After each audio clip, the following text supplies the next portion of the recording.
Hello दोस्तों, स्वागत है आप सभी का इग्नो क्लासेस बाय निशा। आज के इस वीडियो में हम डिस्कशन करने वाले हैं BPAG 172 governance issue and challenge के कुछ इस इंपॉर्टेंट क्वेश्चंस विद आंसर्स के साथ हम डिस्कशन करेंगे इस वीडियो में, जो कि पिछले साल के जो 8 ऐसे क्वेश्चन पेपर जिसमें कि एग्जाम में बार बार ऐसे क्वेश्चन जो बार बार एग्जाम में पूछे जाते हैं और कौन से टॉपिक से जो मोस्ट इंपॉर्टेंट टॉपिक है, मीन्स ऐसे टॉपिक जिससे क्वेश्चन अक्सर एग्जाम में पूछे जाते हैं। तो आज के हम लोग इस वीडियो में वो ऐसे इंपॉर्टेंट क्वेश्चंस भी साथ में से कौन से टॉपिक से क्वेश्चन पूछे गए हैं।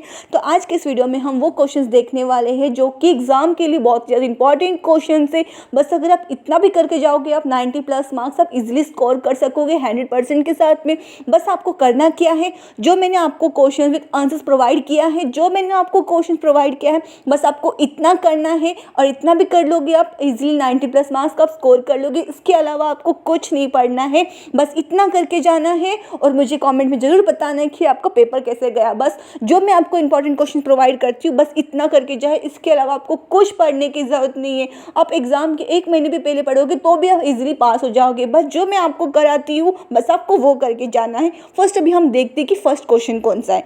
इसमें फर्स्ट क्वेश्चन में क्या एक्सप्लेन करना है, रिलेशनशिप बिटवीन किसके बीच में, ग्लोबलाइजेशन के बीच में, स्टेट के बीच में, मार्केट एंड सिविल सोसाइटी के बीच में। फर्स्ट हमें ग्लोबलाइजेशन, स्टेट और मार्केट का क्या एक्सप्लेन करना है। फर्स्ट हमें क्या है कॉन्सेप्ट बताना है, किसका, ग्लोबलाइजेशन का, स्टेट का और मार्केट का, उस सिविल सोसाइटी का। फर्स्ट ग्लोबलाइजेशन क्या होता है, फिर द स्टेट क्या है, द मार्केट क्या है, सिविल सोसाइटी क्या है। फर्स्ट हमें कॉन्सेप्ट जानना जरूरी है, इसलिए फर्स्ट क्या हमें कॉन्सेप्ट बताना है सभी का कि ग्लोबलाइजेशन एग्जैक्टली क्या है और स्टेट क्या है और मार्केट क्या है। सेम सिविल सोसाइटी का कॉन्सेप्ट क्या है। उसके बाद में हमें बताना है कि रिलेशनशिप इसमें क्या है इन सभी के बीच में, ग्लोबलाइजेशन का, मार्केट का और सिविल सोसाइटी का, द स्टेट का, इन सभी का क्या है, एक दूसरे के साथ में क्या रिलेशनशिप है वो बताना है। फर्स्ट हमने इसमें क्या देखा, फर्स्ट इसमें क्या एक्सप्लेन किया है, ग्लोबलाइजेशन का, स्टेट का और मार्केट का, इन सभी का क्या है, सिविल सोसाइटी का कॉन्सेप्ट एक्सप्लेन किया है। उसके बाद में रिलेशनशिप भी बताना है कि ग्लोबलाइजेशन, स्टेट और मार्केट का और सिविल सोसाइटी का एक दूसरे के साथ में क्या रिलेशनशिप है वो एक्सप्लेन करना है। फिर उसके बाद में कंक्लूज़न। तो कंक्लूज़न आपको हर एक आंसर के लास्ट में आपको कंक्लूज़न लिखना है। जितने भी अगर आप आंसर्स लिख रहे हो उसके लास्ट में एंडिंग में कंक्लूजन लिखना जरूरी है, क्योंकि आपका आंसर राइटिंग फॉर्मेट अच्छा दिखेगा, आपको मार्क्स स्कोर करने में भी मदद मिलता है। तो अपने हर एक आंसर को क्या आपको कंक्लूजन के साथ में एंडिंग करना है। इसमें मैंने आपको कम से कम, आपको जैसे पता है कि इग्नो के जो भी क्वेश्चन है कितने मार्क्स के पूछे जाते हैं, 20 मार्क्स के क्वेश्चन पूछा जाता है। मीन्स आपको कम से कम 4 पेज या 3 पेजेस आपको लिखने कंपलसरी है। अगर आप 20 में 20 मार्क्स स्कोर करना चाहते हो तो मैंने आपको जितने भी आंसर्स प्रोवाइड किए हैं कम से कम 4 या 3 पेजेस के मैंने आपको आंसर्स प्रोवाइड किए, ये काफ़ी है स्कोर करने के लिए। उसके बाद में आता है क्वेश्चन नंबर 2, एक्सप्लेन करना है कॉन्सेप्ट और पर्सपेक्टिव ऑफ ग्लोबलाइजेशन। फर्स्ट हमें क्या है, ग्लोबलाइजेशन का क्या है कॉन्सेप्ट एक्सप्लेन करना है कि ग्लोबलाइजेशन क्या है। जैसे कि फर्स्ट वाले में हमने देखा कि ग्लोबलाइजेशन का मीनिंग क्या होता है, सेम क्वेश्चन सेकंड में भी ग्लोबलाइजेशन का मीनिंग बताना है। फिर उसके बाद में इसकी पर्सपेक्टिव क्या क्या है ग्लोबलाइजेशन की, जैसे कि इकोनॉमिक पर्सपेक्टिव है कि इकोनॉमिक पर्सपेक्टिव कौन कौन से होते हैं ग्लोबलाइजेशन के। फिर उसके बाद में कल्चर्स पर्सपेक्टिव कौन से होते हैं ग्लोबलाइजेशन के। मीन्स ऐसे ऐसे क्या है पर्सपेक्टिव्स बताने किसके, ग्लोबलाइजेशन के। थर्ड है पॉलिटिव पर्सपेक्टिव्स, पॉलिटिक्स से रिलेटेड कौन कौन से पर्सपेक्टिव्स है ग्लोबलाइजेशन के। फिर इकोनॉमिक्स से रिलेटेड कौन कौन से, फिर सोशलाइजेशन से रिलेटेड कौन कौन से इसके पर्सपेक्टिव्स है ग्लोबलाइजेशन के। फिर फिफ्थ कौन सा है, इन्वायरमेंटल पर्सपेक्टिव्स। मीन्स इस टाइप के क्या है आपको ग्लोबलाइजेशन के पर्सपेक्टिव्स बताएं, जो कि हमने कौन कौन से देखे, सोशल पर्सपेक्टिव्स का एक्सप्लेन किया है, पॉलिटिकल पर्सपेक्टिव्स है, साथ साथ में इन्वायरमेंटल पर्सपेक्टिव्स है और इकोनॉमिक पर्सपेक्टिव्स है। इसके बाद में हर एक आंसर्स के लास्ट में आपको कंक्लूजन लिखना है। अभी बहुत सारे लोगों को क्या है कंक्लूजन पे डाउट होता है कि कंक्लूजन को क्या लिखिए। आप याद भी कर सकते हो जो आपको लास्ट में एंडिंग में कंक्लूजन प्रोवाइड करती हूँ, या आप खुद के मन से भी लिख सकते हो। जैसे कि अगर आपको कंक्लूजन, जैसे कि कॉन्सेप्ट अब तक आपने लिखा किसका, ग्लोबलाइजेशन का, तो आप सेम कॉन्सेप्ट भी एक्सप्लेन कर सकते हो। या आपने जो भी अपने मेन पॉइंट में जो भी अपने आंसर्स लिखे, जैसे कि economic perspective, social perspective, environmental perspective, तो इनको आप इन शॉर्ट समरी में एक एक को डेफिनेशन भी आप एक्सप्लेन करके अपने कंक्लूजन में लिख सकते हो। कंक्लूजन में आपको कम से कम 5 या 6 लाइन्स लिखोगे तो काफ़ी, बस आपको इतना ही लिखना है, उसे ज़्यादा एक्सटेंड नहीं करना है। बस अपने कंक्लूजन को आप इससे लिखोगे तो भी आपको मार्क्स इजीली मिल जाएगा। या आप कॉन्सेप्ट एक्सप्लेन कर सकते हो या आप मेन बॉडी में भी आप खुद के मन से भी कुछ लिख सकते हो, आपको अच्छे से वहाँ से मार्क्स मिल जाएंगे।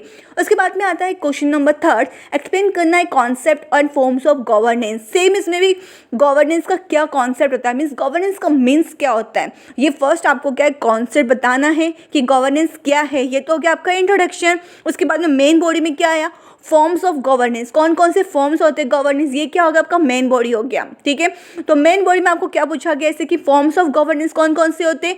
फर्स्ट है पॉलिटिकल गवर्नेंस। पॉलिटिकल गवर्नेंस में भी पॉइंट्स है, जैसे कि फर्स्ट डेमोक्रेसी पॉइंट है, सेकेंड है ऑथोरिटिज्म से, फिर उसके बाद में थर्ड है मोनार्ची। तो ये किसके पॉइंट्स हो गए, पॉलिटिकल गवर्नेंस के। फिर उसके बाद में सेकेंड है कॉर्पोरेट गवर्नेंस, फिर थर्ड है ग्लोबल गवर्नेंस है, फिर कम्युनिटी एंड लोकल गवर्नेंस है। ये क्या है, फॉर्म्स है किसके, गवर्नेंस के। कॉर्पोरेट गवर्नेंस है, ग्लोबल गवर्नेंस कौन से, फिर कम्युनिटी और लोकल गवर्नेंस कौन से हैं। उसके बाद में फिफ्थ और लास्ट गवर्नेंस आता है इन्वायरमेंटल गवर्नेंस, कि आपको फिर क्या है इन्वायरमेंटल गवर्नेंस के बारे में डेफिनेशन बताना है। फिर लास्ट में कंक्लूजन लिखना है कि इन्वायरमेंटल गवर्नेंस क्या होता है। इन्वायरमेंटल गवर्नेंस इन्वॉल्व करता है रूल्स, इंस्टीट्यूशन, प्रोसेस जो रेगुलेट करता है किसको, इन्वायरमेंटल पॉलिसीज़ को और मैनेजमेंट को। तो ये क्या है इन्वायरमेंटल गवर्नेंस है, जिसमें क्या है रूल्स, इंस्टीट्यूशन और प्रोसेस सब क्या है रेगुलेट होते हैं इन्वायरमेंटल पॉलिसीज़ और मैनेजमेंट। तो ये क्या हो गया इन्वायरमेंटल गवर्नेंस। तो इस टाइप के आपको सभी फॉर्म्स ऑफ गवर्नेंस के क्या है डेफिनेशन को आपको याद कर लेना है। जो मैंने आपको इसमें कॉन्सेप्ट या डेफिनेशन बताया है एक एक किसके फॉर्म्स ऑफ गवर्नेंस के, बस आपको इतने करके जाने हैं। जो जो मैं आपको आंसर्स बता रही हूँ बस इतने करके जाने। अगर आप चाहते हो इससे एडिशनल इन्फॉर्मेशन और डालना तो आप अपने मन से भी डाल सकते हैं। कम से कम अगर 5 पेज लिखोगे तो और अच्छा अपने एग्जाम में लिखोगे, या आप ज़्यादा कोई मतलब पढ़ नहीं सकता है तो उसके लिए मैं कहती हूँ कि आप 3 या 4 पेज लिखो, आप अच्छे मार्क्स से पास भी हो जाओगे और एग्जाम में आपको जल्दी याद भी आ जाएगा।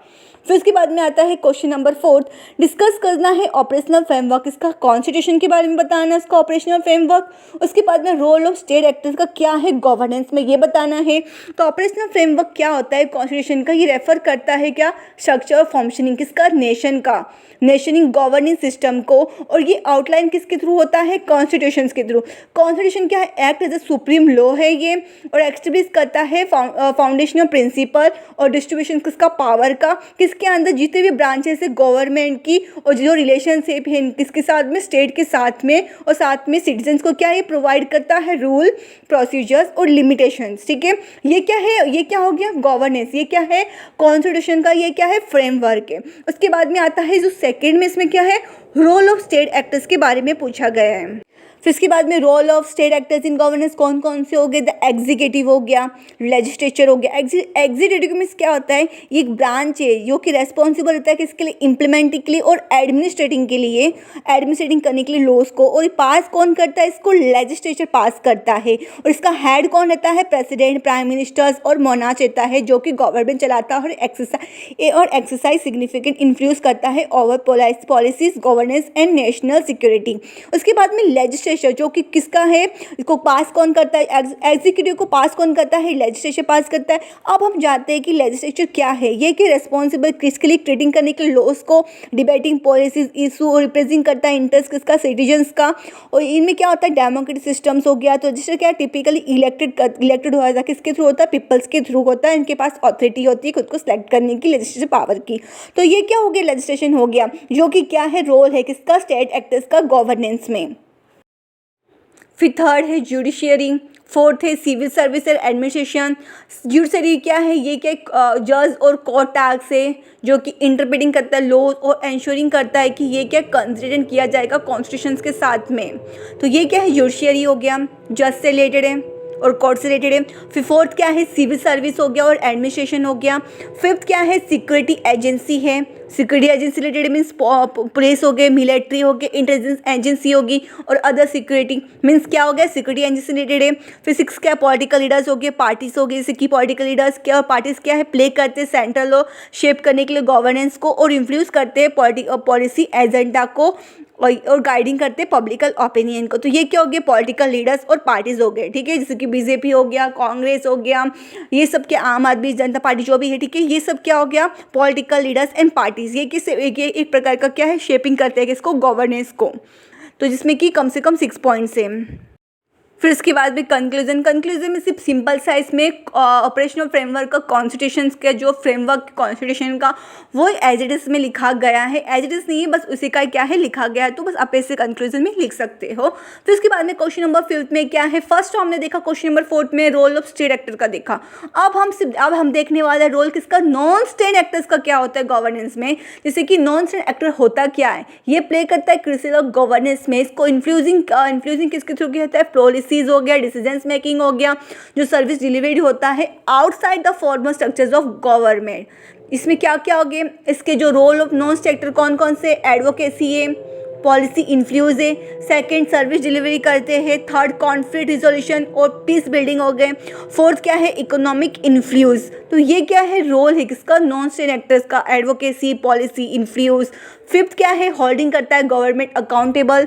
सिक्स क्या है, cyber governance and digital influence. Seventh है इलिसिट एंड क्रिमिनल एक्टिविटीज। तो ये क्या है, जो मतलब जो role of non state actors means government से जो बाहर जो भी पॉलिसीज वगैरह इंस्टीट्यूशंस वगैरह है वो, ये क्या है, नॉन स्टेट एक्टर्स हो गया। रोल ऑफ स्टेट एक्टर्स में जिसमें कि जुडिशरी, लेजिस्लेचर, ये सब क्या है जो गवर्नमेंट के अंदर होता है। तो ये वो है, ठीक है, जो रोल स्टेट एक्टर हो गया। दोनों के बीच में आप डिफरेंस समझ सकते हो, स्टेट एक्टर्स और नॉन स्टेट एक्टर के बीच में। जो अंडर होता है गवर्नमेंट के वो स्टेट एक्टर, जैसे कि जुडिशरी, लेजिस्लेचर, ये सब। और नॉन स्टेट एक्टर में जो आउटसाइड कंट्री, सॉरी आउटसाइड जो गवर्नमेंट की जो भी चीज़ें परफॉर्म की जाती है वो नॉन स्टेट एक्टर है। फिर इसके बाद में क्वेश्चन नंबर 6 डिसाइड करना है किसका फॉर्म, स्टेक होल्डर का इन्वॉल्वमेंट का। गवर्नेंस में स्टेक होल्डर इन्वॉल्वमेंट क्या है गवर्नेंस प्रोसेस में, और इसकी सिग्निफिकेंस क्या है गवर्नेंस में, किसके स्टेक होल्डर के, ये हमें क्या है डिस्क्राइब करना है। फर्स्ट हमें जानते हैं कि स्टेक होल्डर क्या है, ठीक है, उसके फॉर्म्स क्या है। तो स्टेक होल्डर क्या पार्टिसिपेट करता है गवर्नेंस में अलग अलग मैकेनिज्म्स के थ्रू, जैसे कि ट्रांसपेरेंसी हो गया, अकाउंटेबिलिटी हो गया और इंस्क्लेटिव इन डिसीजंस मेकिंग। तो ये सब क्या, गवर्नमेंट इन सभी चीज़ों के थ्रू क्या है पार्टिसिपेट करता है गवर्नेंस के अंदर। तो मेन फॉर्म कौन कौन सा स्टेक होल्डर इन्वॉल्वमेंट का, जैसे कि फर्स्ट है पॉलिसी फॉर्मेशन करना और डिसीजंस मेकिंग करना। सेकंड क्या, पब्लिक का पार्टिसिपेशन और इंगेजमेंट होना। थर्ड क्या है, लेजिस्लेटिव और रेगुलेट करना ओवरसाइट को। तो ये क्या है, फॉर्म्स हो गए स्टेक होल्डर का। फोर्थ क्या, इम्प्लीमेंट और सर्विस डिलीवरी करना। फिफ्थ क्या है, अकाउंटेबिलिटी एंड ओवरसाइट मैकेनिज्म। उसके बाद में आता है सिग्निफिकेंस क्या क्या स्टेक होल्डर का, गवर्नेंस में क्या किसकी इंपॉर्टेंस है, ठीक है, जैसे कि ये एनहांस करता है किसको, ट्रांसपेरेंसी और अकाउंटेबिलिटी को, और इम्प्रूव करता है किसको, पॉलिसी इफेक्टिवनेस को, और स्ट्रेंथन देता है किसको, पब्लिक ट्रस्ट को और लेजिटिमेंसी को। तो ये सब क्या है, इसकी सिग्निफिकेंस है किसके, स्टेक होल्डर्स इन्वॉल्वमेंट के गवर्नेंस में। फोर्थ है एनकरेज करना इंक्लूसिविटी और रिप्रेजेंटेशन को। फिफ्थ आता है एनहेंस करता है किसको, बढ़ावा देता है किसको, इकोनॉमिक को और सोशल डेवलपमेंट को। सिक्स क्या है, प्रमोट करता है कॉन्फ्लिक्ट, किसके, कॉन्फ्लिक्ट रिजोल्यूशन को, स्टेबिलिटी को। तो ये क्या स्टेक होल्डर के सिग्निफिकेंस है, जो कि कितने पॉइंट्स है इसकी सिग्निफिकेंस के, 6 पॉइंट्स है, जो कि प्रमोट करता है कॉन्फ्लिक्ट रिजोल्यूशन को, एनहेंस करता है इकोनॉमिक और सोशल डेवलपमेंट को। Question number 7 describe the initiatives of information communication technology in India. हमें डिस्क्राइब करना है initiatives information and communication technology कौन कौन सी इंडिया में, वो हमें डिस्क्राइब करना है। फर्स्ट हमें कौन कौन सी है, जैसे कि फर्स्ट है डिजिटल इंडिया है, जो कि 2015 में लॉन्च की गई थी। सेकंड है नेशनल ब्रॉडबैंड मिशन, जो कि 2019 में की गई थी। फिर उसके बाद में थर्ड आता है Bharat net project. Bharat net project है क्या, जैसे कि मैं आपको बताती हूँ, ये क्या world largest rural broadcast connectivity programme है। ये प्रोवाइड करता है हाई स्पीड इंटरनेट प्रोवाइड करता है, जितने भी ग्राम पंचायत है गाँव में उन सभी जगह पे ये क्या है हाई स्पीड इंटरनेट प्रोवाइड करता है। तो नेशनल ब्रॉडबैंड मिशन में क्या ये एम है प्रोवाइड करना हाई ब्रॉड विलेजेस की जगह पर प्रोवाइड करना ब्रॉडबैंड ब्रॉडबैंड मतलब प्रोवाइड करना जितने भी विलेजेस से कौन से 2022 से प्रोवाइड किया गया था। किसमें, हर जगह पे जितने भी विलेजेस है वहाँ पर। इसका फोकस क्या होता था, फाइबर ऑप्टिक को कनेक्ट करना और इम्प्रूव करना, मोबाइल नेटवर्क को मीन्स मोबाइल का जो नेटवर्क कवरेज उसको क्या है प्रोवाइड करना, अच्छा मतलब कनेक्टिविटी अच्छा प्रोवाइड करना इम्प्रूव के थ्रू। और उसके बाद में फर्स्ट है जो डिजिटल इंडिया है। डिजिटल इंडिया जैसे कि सभी को ही पता होगा ये क्या है, transforming in India into digital empower society में, मतलब डिजिटल में प्रोवाइड करना, मतलब इसका ये काम होता है। जैसे कि डिजिटल लिटरेसी हो गया, डिजिटल डिलीवरी सर्विसेज हो गया, जैसे कि डिजी लॉकर हो गया, ई गवर्नेंस सर्विस हो गया, ये क्या है डिजिटल इंडिया है। ठीक है, ये प्रोवाइड करना जो कि एम होता है, मतलब ट्रांसफ़र करता है इंडिया को किसी में डिजिटल एम्पावर्ड में सोसाइटी में। और नॉलेज इकोनॉमी की इसमें क्या भरपूर होती है, इसमें कि फर्स्ट डिजिटल इंडिया हमने देखा, सेकंड हमने कौन सा देखा, नेशनल ब्रॉडबैंड मिशन देखा, थर्ड क्या देखा, भारत नेट प्रोजेक्ट देखा, जिसमें कि हमने देखा कि भारत नेट प्रोजेक्ट क्या होता है। फिर उसके बाद में आता है ई गवर्नेंस इनिशिएटिव्स क्या है, लाइक जैसे कि उमंग हो गया, unified mobile application, new age governance, ये क्या प्रोवाइड करता है, एक्सेस गवर्नमेंट सर्विस प्रोवाइड करता है, जैसे कि आधार बेस्ट डायरेक्ट बेनिफिट ट्रांसफ़र करना। तो ये क्या हो गया, ई गवर्नेंस इनिशिएटिव्स हो गया। फिफ्थ क्या है, मेक इन इंडिया, इसमें कि क्या है एनकरेज करता है लोकल मैन्युफैक्चरिंग करना, इलेक्ट्रॉनिक का और आईसीटी हार्डवेयर का। फिर उसके बाद में सिक्स आता है स्टार्टअप इंडिया और आईटी इंडस्ट्री ग्रोथ, ये सपोर्ट करता है टेक स्टार्टअप को विद फंडिंग के साथ में और मेंटरशिप के साथ में। उसके बाद में आता है smart cities mission. Smart city mission में क्या होता है, ये यूज़ करते हैं आईसीटी का किसके लिए, अर्बन को डेवलपमेंट करने के लिए, स्मार्ट इंफ्रास्ट्रक्चर को डेवलपमेंट करने के लिए सिटीज़ के अंदर। तो ये क्या है, स्मार्ट सिटी मिशन है। एट्थ है नेशनल एआई स्ट्रेटजी।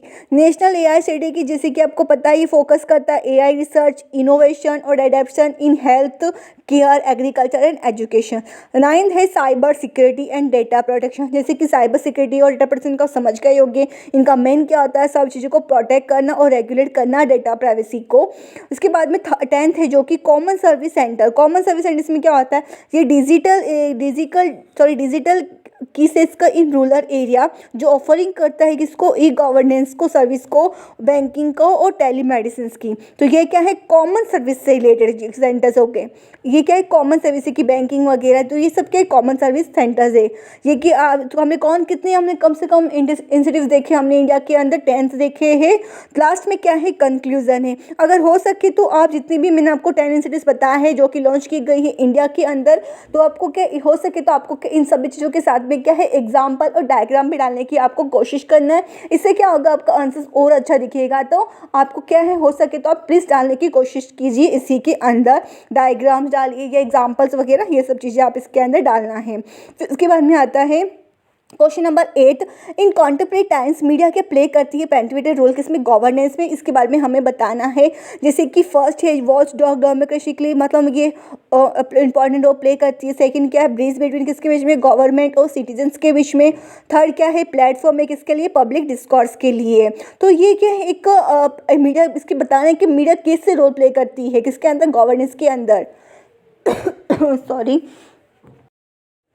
फोर्थ है इन्फ्लुएंस करता है किसको, पॉलिसी मेकिंग को। फिफ्थ आता है इमरजेंसी एंड क्राइसिस मैनेजमेंट। तो ये क्राइसिस मैनेजमेंट टोटल कितनी, फिर 5 पॉइंट से लास्ट में क्या है, कंक्लूजन है। तो मीडिया क्या क्या इंपॉर्टेंट रोल प्ले करता है गवर्नेंस के अंदर, इसमें आपको कमेंट करना है, मतलब अपनी राय बताना है कि आप क्या बता सकते हो कि क्या इसका रोल हो सकता है गवर्नेंस के अंदर। वो अपने मन से भी आप लिख सकते हो मीडिया के बारे में, या जो मैंने आपको कम से कम जो आपको मैं 3 पेजेस के नोट्स प्रोवाइड किए, जो आंसर्स मैंने आपको प्रोवाइड किया, आप वो भी लिख सकते हो। आंसर्स आपके ऊपर डिपेंड है। जो क्वेश्चंस मैंने आपको करवाया, खुद के आंसर्स आप खुद के मन से भी लिख सकते हो, या जो मैंने आपको आंसर्स विद क्वेश्चंस के साथ जो मैं प्रोवाइड किया वो भी लिख सकते हो। बस आपको क्या है, जो मैं आपको क्वेश्चन, जो भी अपने क्वेश्चंस मैं आपको प्रोवाइड की हूँ, तो क्या है आपको बस यही क्वेश्चन करके जाना है, और आंसर्स आप खुद से भी मन से भी लिख सकते हो। जो हो सके तो जो मैं आपको आंसर्स प्रोवाइड किया वो कीजिए, और आपको क्या मिनिमम 4 या 3 पेजेस की आप लिखने की आपको कोशिश करना है। अगर आप चाहते हो 90+ मार्क्स स्कोर करना, तो प्लीज़ आप मिनिमम 4 पेजेस की आंसर्स आप लिख के आओ। फिर उसके बाद में आता है क्वेश्चन नंबर 9, जिसमें कि शॉर्ट नोट बताना है किसके ऊपर, सस्टेनेबल ह्यूमन डेवलपमेंट के ऊपर। कि फॉर सस्टेनेबल ह्यूमन डेवलपमेंट क्या होता है, तो सस्टेनेबल ह्यूमन डेवलपमेंट रेफर करता है ऐसा प्रोसेस जो इम्प्रूव करता है पीपल की क्वालिटी ऑफ लाइफ को, लाइफ की जो क्वालिटी पीपल की उसको इम्प्रूव करता है बाय एंश्योरिंग किसके थ्रू, रिसोर्सेज के थ्रू, रिसोर्सेज अपॉर्चुनिटी जो प्रिजर्व किया जाता है फ्यूचर जनरेशन के लिए। तो ये इंटीग्रेटेड है किसका, इकोनॉमिक ग्रोथ का, सोशल इंक्लूजन्स का और इन्वायरमेंटल प्रोटेक्शन का, जो क्या इन्वायरमेंटल प्रोटेक्शन का जो कि एक बैलेंस इन्वायरमेंट इस सोसाइटी क्या है क्रिएट करते हैं। तो इसके कौन कौन से इससे इम्पैक्ट और मतलब इंपॉर्टेंट एक्सपेक्ट हो सकते हैं सस्टेनेबल डेवलपमेंट के, जैसे कि इकोनॉमिक सस्टेनेबिलिटी होना जरूरी है, इकोनॉमिक सस्टेनेबिलिटी होना जरूरी है, सोशल सस्टेनेबिलिटी जो होना जरूरी है, थर्ड क्या है इन्वायरमेंटल सस्टेनेबिलिटी, ये भी क्या है की एक्सपेक्ट है किसके सस्टेनेबल ह्यूमन डेवलपमेंट के। उसके बाद में इंपॉर्टेंट कौन कौन से ये प्रिवेंट करता है डेप्रेशन किसका, रिसोर्सेज को फ्यूचर जनरेशन के लिए। उसके बाद में रिड्यूस करता है पॉवर्टी को, इनइक्वालिटी जो कि प्रोवाइड की जाती है, फेयर अपॉर्चुनिटी। उसके बाद में किसको प्रोटेक्ट करता है, इकोसिस्टम को प्रोटेक्ट करता है, साथ में क्या प्रमोट करता है इकोनॉमिक और टेक्नोलॉजिकल प्रोसेस को। और लास्ट में कंक्लूजन, क्वेश्चन नंबर 10 एक्सप्लेन करना है कॉन्सेप्ट किसका, अकाउंटेबिलिटी का, ट्रांसपेरेंसी का। फर्स्ट हमें एक अकाउंटेबिलिटी और ट्रांसपेरेंसी का कॉन्सेप्ट बताना है। उसके बाद में अकाउंटेबिलिटी और ट्रांसपेरेंसी के कौन कौन से इस मैकेनिज्म से ट्रांसपेरेंसी और अकाउंटेबिलिटी का वो हमें एक्सप्लेन करना है। फर्स्ट अकाउंटेबिलिटी और ट्रांसपेरेंसी का क्या है कॉन्सेप्ट बताना है। जैसे कि अकाउंटेबिलिटी और ट्रांसपेरेंसी क्या एक फंडामेंटल प्रिंसिपल है किसके, गुड गवर्नेंस के। जैसे कि इंस्टीट्यूशंस इंडिविजुअल एक्ट करते responsibility ethically and in the public interest. तो अकाउंटेबिलिटी का मीन्स क्या होता है, ये ऐसा गवर्नमेंट और ऑर्गेनाइजेशन और इंडिविजुअल जो कि हर एक चीज़ों को क्या आंसरेबल है, मीन्स आंसर्स देते हैं जितने भी एक्शंस वगैरह किए जाते, जितने भी एक्शंस और डिसीजन जो भी लिए जाते हैं गवर्नमेंट के थ्रू या ऑर्गेनाइजेशंस के थ्रू, तो इंडिविजुअल्स के थ्रू ये अकाउंटेबिलिटी के इन सभी चीज़ों को क्या है जवाब देता है। इसमें क्या मैकेनिज्म्स को यूज़ किया जाता है मॉनिटर करने के लिए, इवोलेट करने के लिए और होल्ड करने के लिए अथॉरिटीज़ को रेस्पॉन्सिबल जो कि परफॉर्मेंस के लिए। उसके बाद में ट्रांसपेरेंसी का मीन्स क्या होता है, इसको रेफर किया जाता है ओपननेस और एक्सेसिबिलिटी करने के लिए, इंफॉर्मेशन को जो भी इंफॉर्मेशन रिलेटेड डिसीजन मेकिंग के साथ, प्रोसेस के साथ में, पॉलिसीज़ के साथ में या वो फाइनेंशियल ट्रांजैक्शंस हो, तो ये क्या है श्योर करता है पब्लिक को जो कि scan scrutiny action and hold करता है लीडर अकाउंटेबल। तो ऐसे कौन कौन सा भी इसमें मतलब मैकेनिज्म कौन कौन से हो सकते हैं अकाउंटेबिलिटी और ट्रांसपेरेंसी की। जैसे कि फर्स्ट क्या है इलीगल एंड इंस्टीट्यूशनल मैकेनिज्म्स हो सकते हैं, जिसमें 2 पॉइंट दिए गए हैं किसके, इलीगल और इंस्टीट्यूशनल मैकेनिज्म्स के। फर्स्ट क्या है कॉन्स्टिट्यूशन प्रोविजन से, फिर इसके बाद में सेकंड क्या है राइट टू इंफॉर्मेशन एक्ट है, थर्ड क्या है विस्टल ब्लोअर प्रोटेक्शन लॉ। तो ये क्या है लीगल एंड इंस्टीट्यूशनल मैकेनिज्म्स के पॉइंट्स हैं। सेकेंड कौन सा पॉलिटिकल मैकेनिज्म, पॉलिटिकल मैकेनिज्म में कौन कौन से पॉइंट से, फ्री एंड फेयर इलेक्शन होता है, पार्लियामेंट्री ओवरसाइट से, थर्ड क्या है पब्लिक डिबेट और कंसल्टेशन है। थर्ड वाला कौन सा पॉइंट है एडमिनिस्ट्रेटिव मैकेनिज्म्स में, जिसमें कि फर्स्ट पॉइंट कौन सा है ऑडिटिंग करना और फाइनेंशियल ट्रांसपेरेंसी है। सेकेंड पॉइंट कौन सा है एथिक कम्युनिटीज एंड ऑम्बड्समैन है।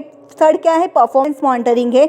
उसके बाद में फोर्थ आता है जो कि कौन सा मैकेनिज्म से, टेक्नोलॉजिकल मैकेनिज्म से। टेक्नोलॉजिकल मैकेनिज्म में क्या होगा, टेक्नोलॉजी से रिलेटेड होगा, जैसे कि डिजिटल प्लेटफॉर्म हो गया, ई गवर्नेंस हो गया। तो इसके बाद में blockchain in AI in governance हो गया, सोशल मीडिया और सिटीजन फीडबैक हो गया। तो ये क्या है टेक्नोलॉजी से रिलेटेड, तो आप लिख सकते हो। उसके बाद में आता है कंक्लूजन में अकाउंटेबिलिटी और ट्रांसपेरेंसी का आपको क्या इन शॉर्ट और समरी में लिख सकते हो, जो भी अपने आंसर से लिखा खुद से समझ के आप आंसर से भी इन शॉर्ट समरी में लिख सकते हो, या आप अकाउंटेबिलिटी और ट्रांसपेरेंसी का डेफिनेशन भी आप एक्सप्लेन कर सकोगे। मतलब इतना भी अगर आप लिखोगे तो भी आपको क्या है कंक्लूजन में मार्क्स आपको मिल जाएगा। तो आपको कंक्लूजन में आपको ज़्यादा कम से कम 10 या 15 लाइन को नहीं लिखना है, बस 6 या 5 लाइन आपको कंक्लूजन में लिखना है। Question number 11 make in appraisal किसका, पंचायत राज इंस्टीट्यूशंस इंडिया में, इसका अप्रेजल बनाना है, जिसमें कि हमें पंचायत राज सिस्टम इन इंडिया के बारे में बताना है कि क्या पंचायत राज सिस्टम है इंडिया में, वो हमें वो किसका कॉन्सेप्ट बताना है। उसके बाद में कौन कौन से पॉइंट्स, जैसे कि succession of panchayat Raj institution के कौन कौन से, फर्स्ट पॉइंट है डेमोक्रेटिक डिसेंट्रलाइजेशन है, सेकेंड क्या है एम्पावरमेंट करता है किसको, मार्जिनाइज ग्रुप को, थर्ड क्या है लोकल डेवलपमेंट और प्लानिंग है, फोर्थ क्या है इम्प्रूव करता है किसका सर्विस डिलीवरी को। फिर इसके बाद में कौन कौन से ऐसे चैलेंजेस है जो फेस करता है कौन, पंचायत राज इंस्टीट्यूशन कौन कौन से चैलेंजेस को फेस करता है, जैसे कि फाइनेंशियल कॉन्स्टेंट्स फेस करता है, ब्यूरोक्रेटिकल कंट्रोल फेस करता है, थर्ड क्या है कैपेसिटी एंड ट्रेनिंग इश्यूज़ वगैरह, फोर्थ क्या है political and social issues, fifth क्या है, इनएफेक्टिव डिवोल्यूशन किसका, पावर का। सिक्स है किसका, लैक ऑफ अकाउंटेबिलिटी और ट्रांसपेरेंसी की कमी होनी। तो ये क्या है, चैलेंज है। किसके चैलेंजेस है, पंचायती राज इंस्टीट्यूशन के। फर्स्ट हमने सक्सेस देखे, उसके बाद में कौन कौन से चैलेंजेस फेस करते हैं पंचायती राज इंस्टीट्यूशन। लास्ट में एंडिंग कंक्लूजन में पंचायती राज इंस्टीट्यूशंस के बारे में बताया गया है कि ये पिलर है किसका, इंडिया डेमोक्रेसी का। तो मीन्स आपको पंचायती राज इंस्टीट्यूशन का जो फर्स्ट हमने डेफिनेशन हमने देखा था पंचायती राज इंस्टीट्यूशन के बारे में, बस आपको अगर वो भी लिख दोगे तो भी चलेगा, या अपने मेन बॉडी में आपको अपने मन से भी आप लिख सकते हो 4-5 लाइन, कुछ भी आप ऐसे मतलब उठा के लिख सकते हो एज इट इज़, तो भी आपको मार्क्स मिल जाएगा। उसके बाद में आता है क्वेश्चन नंबर 12। इसमें एक्सप्लेन करना है मेजर्स किसके स्ट्रेंथिंग करने के लिए डेमोक्रेसी को, किसके थ्रू, गवर्नेंस के थ्रू। इससे कौन कौन से मेजर्स है वो हमें एक्सप्लेन करना है। फर्स्ट हमें डेमोक्रेसी के बारे में बताना है फर्स्ट, ठीक है, कि डेमोक्रेसी क्या है वो बताना है। तो इसके बाद भी कौन कौन से स्ट्रेंथनिंग जो हो सकते हैं स्ट्रेंथन करने के लिए डेमोक्रेसी को, किसके थ्रू, गवर्नेंस के थ्रू, वो मेजर्स हमें एक्सप्लेन करना है। जिसमें कि फर्स्ट क्या है, स्ट्रेंथनिंग डेमोक्रेटिक इंस्टीट्यूशन में, स्ट्रेंथनिंग डेमोक्रेसी इंस्टीट्यूशंस में पॉइंट कौन कौन से, इंडिपेंडेंट इलेक्शन कमीशन। सेकेंड है जुडिशियल इंडिपेंडेंस हो गया। थर्ड क्या है, डिसेंट्रलाइजेशन इन लोकल गवर्नेंस। फोर्थ क्या है, लेजिस्लेटिव रिफॉर्म्स। तो ये क्या स्ट्रेंथनिंग डेमोक्रेटिक इंस्टीट्यूशंस के पॉइंट्स है। उसके बाद में सेकेंड आता है जो कि एनहेंस करता है किसको, ट्रांसपेरेंसी और अकाउंटेबिलिटी को, जिसमें एनहेंस और ट्रांसपेरेंसी और अकाउंटेबिलिटी के पॉइंट जैसे कि कौन कौन से, राइट टू इंफॉर्मेशन एक्ट। फिर इसके बाद में थर्ड है स्ट्रेंथनिंग करता है किसको, एंटी करप्शन मैकेनिज्म्स को। फिर फोर्थ है social audit and citizens oversight. फिर थर्ड आता है एथिकल पॉलिटिकल प्रैक्टिसेस। तो ये क्या एनहेंसिंग है किसका, ट्रांसपेरेंसी और अकाउंटेबिलिटी का। उसके बाद में थर्ड पॉइंट है जो कि किससे रिलेटेड है, प्रमोटिंग करना है किसको, पब्लिक पार्टिसिपेशन को और सिविल इंगेजमेंट को। जिसमें कि कौन कौन से पॉइंट्स दिए गए हैं इसके अंदर, इलेक्ट्रो रिफॉर्म से। सेकेंड है सिविक एजुकेशन एंड अवेयरनेस से रिलेटेड है। थर्ड है एम्पावरिंग करना सिविल सोसाइटी ऑर्गेनाइजेशन को। फिर फोर्थ आता है digital democracy in e governance. Fourth point है स्ट्रेंथनिंग करना मीडिया और प्रेस फ्रीडम को। इसमें कौन कौन से पॉइंट्स है, इंडिपेंडेंट एंड रेस्पॉन्सिबल मीडिया है। थर्ड है कॉम्बैक्टिंग फेक न्यूज़ हो गए और मिस इन्फॉर्मेशन वगैरह। फिर थर्ड आता है प्रिवेंट करना है किसको, पॉलिटिकल कंट्रोल किसके ओवर, मीडिया के ओवर। तो ये क्या है, किसकी स्ट्रेंथनिंग करना मीडिया और प्रेस फ्रीडम से रिलेटेड है। उसमें कितने पॉइंट्स हमने देखा, फोर्थ पॉइंट देखा है ट्रांसपेरेंसी और अकाउंटेबिलिटी के बारे में, ट्रांसपेरेंसी अकाउंटेबिलिटी के बारे में, डेमोक्रेसी के बारे में, गवर्नेंस के मतलब थ्रू किसे कौन कौन से स्ट्रेंथनिंग मेजर्स पावर हैं वो हमने देखा। कम से कम कितने पॉइंट्स देखे हमने, 4 पॉइंट्स देखे, उन्हीं में हमने कुछ पॉइंट्स वगैरह भी देखे हैं। फिर लास्ट में कंक्लूजन बताना है कि डेमोक्रेसी गवर्नेंस क्या है, किस किस के थ्रू है, कौन कौन से पॉइंट्स वगैरह इसमें एडेड है। आप खुद के मन से भी आप लिख सकते हो कंक्लूजन को। कंक्लूजन में लिखने की इतनी कोई बड़ी चीज़ें बड़ी नहीं है, बस आप खुद से मन से भी आप लिख सकते हो, या आप अपने पॉइंट से भी एज इट इज कुछ भी पॉइंट्स आप लिखोगे तो भी आपको मार्क्स मिल जाएगा कंक्लूजन में। अगर आप कंक्लूजन आपको लिखने की कोशिश करना अपने हर आंसर्स के एंडिंग में।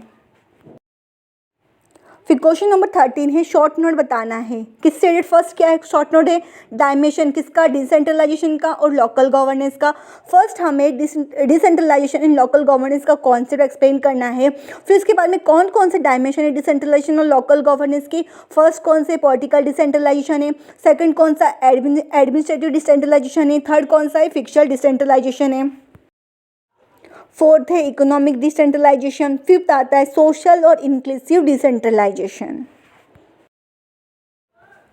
और बी वाला सेकेंड जो शॉर्ट नोट है इसमें कॉन्सेप्ट और थियरीज बताना है किसका, डेवलपमेंट का। फर्स्ट हमें कॉन्सेप्ट ऑफ डेवलपमेंट के बारे में बताना है कि डेवलपमेंट का क्या कॉन्सेप्ट है। उसके बाद में कौन कौन से डिफरेंट थियरीज है किसकी डेवलपमेंट की वो हमें एक्सप्लेन करना है। जैसे कि फर्स्ट कौन सी है, क्लासिकल और नियो क्लासिकल थियरीज है, जिसमें कि कौन कौन से पॉइंट है, एडम स्मिथ क्लासिकल थियरी है, डेविन रिकार्डोस कंपैरेटिव एडवांटेज है। उसके बाद में जो सेकंड थियरी कौन कौन सी है, मॉडर्नाइजेशन थियरी है। थर्ड है डिपेंडेंसी थियरी। फोर्थ आता है सस्टेनेबल डेवलपमेंट थियरी। फिफ्थ है post colonial and critical theory. तो कितनी थियरीज है, कम से कम 5 थियरीज है। थर्ड है concept of corporate and principle of corporate governance. First हमें कॉर्पोरेट गवर्नेंस क्या है इसका कॉन्सेप्ट एक्सप्लेन करना है। फिर हमें प्रिंसिपल बताना है किसका, कॉर्पोरेट गवर्नेंस का, जिसमें कि कौन कौन से प्रिंसिपल है। फर्स्ट है ट्रांसपेरेंसी एंड सेकंड है अकाउंटेबिलिटी। थर्ड है फेयरनेस, फोर्थ है रेस्पॉन्सिबिलिटी एंड फिफ्थ है रिस्क मैनेजमेंट। तो आज के इस वीडियो में हमने देखा BPSG 172 के इंपॉर्टेंट विद क्वेश्चंस के आंसर्स के बारे में देखा। तो इसमें हमने देखा कि इसमें जितने भी जो आंसर्स है मैंने आपको एक आंसर फॉर्मेट के हिसाब से मैंने क्या आपको एक्सप्लेन किया है। इसमें कि फर्स्ट मैंने आपको इंट्रोडक्शन दिया है, देन मैंने आपको मेन बॉडी में, फिर लास्ट में आपको कंक्लूजन, मीन्स पूरे आंसर फॉर्मेट में आपको मैंने एक एक चीज़ों को एक्सप्लेन किया है। तो आपको क्या करना है, बस आपको इतने ही आंसर्स करके जाने हैं। अगर हो सके तो आप खुद से भी ऐड कर सकते हो अपने आंसर्स को, बट आपको इतना ध्यान रखना है कि जो मैंने आपको कम से कम 13 क्वेश्चन मैंने आपको प्रोवाइड किए, बस आपको इतने ही करके जाना है। आप आंसर खुद से भी लिख सकते हो, बस आपको जो क्वेश्चन मैंने आपको दिए बस आपको इससे यही करके जाना है। इसके अलावा आपको कुछ नहीं करना है, इतना ही आप करना है। बस इतने आप करके जाओगे, कम से कम आप 90+ मार्क्स आप इजीली स्कोर कर सकोगे 100% के साथ में। बस आप यही करके जाना है, इसके अलावा कुछ नहीं करके जाना है। ये क्वेश्चंस में जिन लोगों ने मेरा BPSG 172 का प्रीवियस ईयर पेपर में, जो कि मैंने 8 साल के जैसे पेपर को एनालाइज करके मैंने आपको एक एक चीज़ों को एक्सप्लेन किया हो गया। जिन लोगों ने वो वीडियो नहीं देखा है, आप एक बार वो वाला वीडियो देखोगे तो आपके क्या है इग्नोर से रिलेटेड जितने भी डाउट्स वगैरह हो गए आपके सारे क्या है क्लियर हो जाएंगे। तो मैं आपको लिंक डिस्क्रिप्शन बॉक्स में आपको प्रोवाइड कर दूंगी। जो 8 साल की प्रीवियस ईयर क्वेश्चन पेपर है, मैं आपको लिंक डिस्क्रिप्शन बॉक्स में प्रोवाइड कर दूंगी। आपको क्या है खुद से भी आप एनालाइज कर सकते हो। वैसे तो मेरे चैनल पे आपको क्या है हर एक सब्जेक्ट से रिलेटेड आपको क्या है प्रीवियस ईयर क्वेश्चन पेपर कम से कम 10 साल के भी आपको क्या है क्वेश्चन पेपर मिल जाएंगे। तो अगर आपको कुछ भी डाउट हो या क्वेरी हो मतलब इस वीडियो से रिलेटेड या कुछ भी आपका डाउट वगैरह हो, तो मुझे कमेंट करके आप मुझे ज़रूर बताना है। और ऐसे कौन और से सब्जेक्ट से रिलेटेड आपको इंपॉर्टेंट क्वेश्चन चाहिए, एक्सप्लेनेशन चाहिए, तो मुझे प्लीज़ मुझे कमेंट करके ज़रूर बताना है। अगर आपको मेरा वीडियो अच्छा लगा हो तो लाइक करना है, शेयर करना, सब्सक्राइब करना नहीं भूलना है ऐसे और वीडियोज़ के नोटिफिकेशन के लिए। Thank you for watching our video.